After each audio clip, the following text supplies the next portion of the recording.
మా షిప్లో మేము ఎదుర్కొంటున్న ప్రాబ్లం ఏంటంటే, ఇప్పుడు నావిగేషన్ అవుతున్నప్పుడు ఇప్పుడు ఇట్లాంటి సిచ్యువేషన్లు ఏంటంటే జీపీఎస్ స్పూఫింగ్ అవుతుంది అనమాట. అంటే మాకు కరెక్ట్ సిగ్నల్ దొరకదు, ఏ రూట్లో మేము నావిగేట్ అవ్వాలో అన్నది మాకు కరెక్ట్ సిగ్నల్ లేకుండా ఉంటుంది.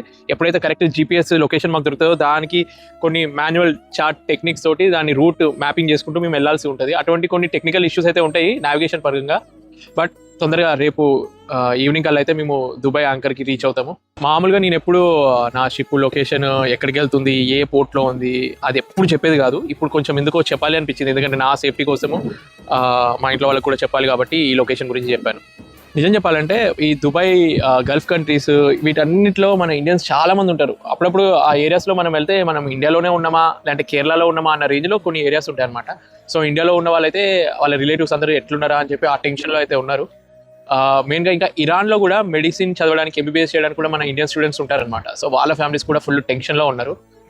ఉన్నాయి ఇట్లాంటి ఎన్నో ఉన్నాయి. ఇంకా షిప్లో వర్క్ చేస్తున్న వాళ్ళ ఫ్యామిలీస్ కూడా చాలా టెన్షన్లోనే ఉన్నారు. ఎందుకంటే మనం ఎంత ధైర్యం వాళ్ళకి చెప్పినా కానీ ఒక టెన్షన్ అయితే ఉంటుంది కదా, అయ్యో ఇంట్లో ఉంటే సేఫ్గా ఉండేది కదా, ఇప్పుడు ఆ ఏరియాలో ఉన్నాడు, అన్సేఫ్ ఏరియా పర్షియన్ గల్ఫ్లో అని చెప్పి ఆ భయం అయితే ఉంటుంది షిప్లో పనిచేస్తున్న వాళ్ళకి.